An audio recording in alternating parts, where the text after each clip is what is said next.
Hello everyone, welcome to Best Recipes with Sharon. So this recipe today is for all those coconut lovers out there. This is coconut chocolate bars. Yes, just like the real ones.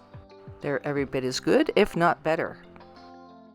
But before we get started, just a quick blurb that my cookbook's available on Amazon, and there is a quick link provided in the description below this video. So we'll need to have a large mixing bowl, and we'll get right to this. This is an easy recipe. So start with 2 cups of graham wafer crumbs,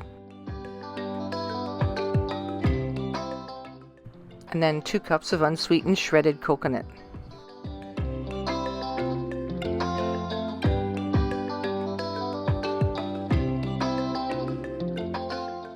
And simply pour in 1 300 ml can of sweetened condensed milk.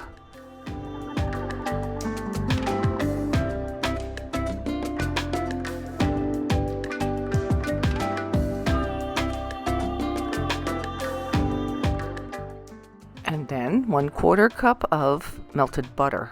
Use real butter, it helps to make it more rich.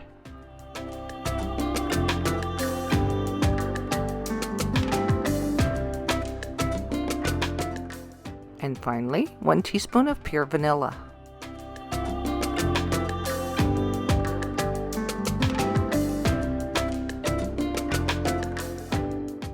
We'll need to mix this up using a large spoon. And you'll just keep mixing until it's well combined. And you mix it until it starts to stick together. And the mixture will be nice and thick like this. Now prepare your cake pan. You'll need either a 9x9 or a 5x11 inch cake pan and line it with parchment paper. And then take your mixture and simply pour it in and pat it down.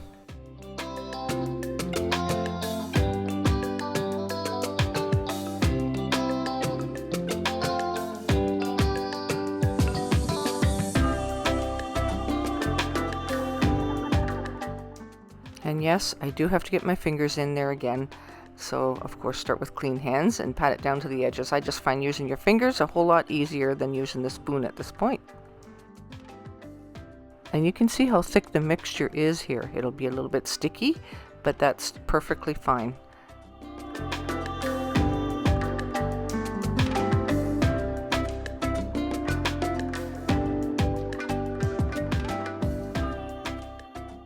So once we've made sure that it's spread out evenly out to the sides and the edges of the pan, then we'll go ahead and make sure that we have a preheated oven at 350 degrees.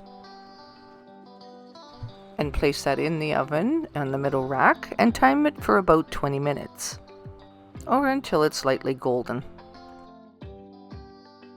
While that's in the oven, we'll go ahead and prepare some chocolate for the top of it. I use chocolate bars that are easy to melt, so Aero's a good choice, Jersey Milk is another one, or the Lindt chocolate also melts quite easily. And this needs to be a milk chocolate.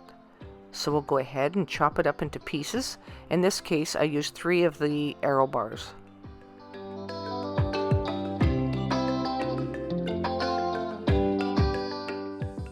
And it's looking pretty good. It's lightly golden, so I think we'll take it out now, and when it comes out of the oven, while it's still hot, you place the chocolate on the top right away so that it'll melt and you can spread it easily.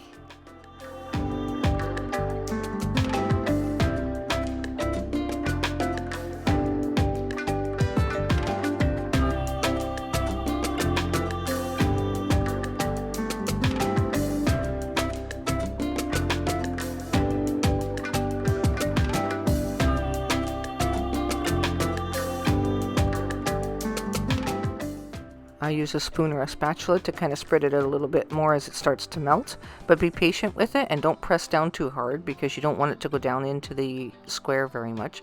You want it to melt and stay on top. So just give it a little help, and it won't take long, a couple of minutes and it'll be all melted.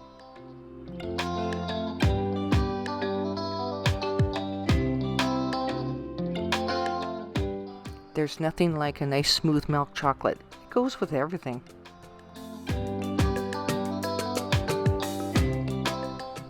place that in a cool spot to set. And this will take a few hours. It's good for the chocolate to be hardened up a little bit and for the base to set as well. Now remove it from the cake pan and take the parchment paper off the bottom.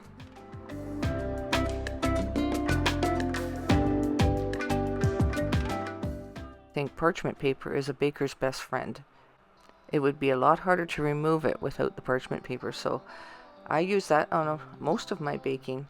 And anyways, it really helps to make your life a lot easier. And you can see here how it has firmed up, so it's ready for cutting. Now there's no rule, of course, on how large or how small you cut these, so do whatever you like with that. I cut them into more bite-sized pieces, but they are so good that you'll go back for a lot more. But if they're smaller pieces, you don't feel so guilty for going back for a few more. Mind over matter, right? And if you don't mind, it doesn't matter.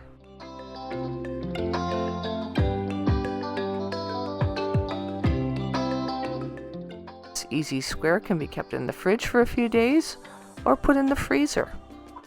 They're easy to make and easy to store.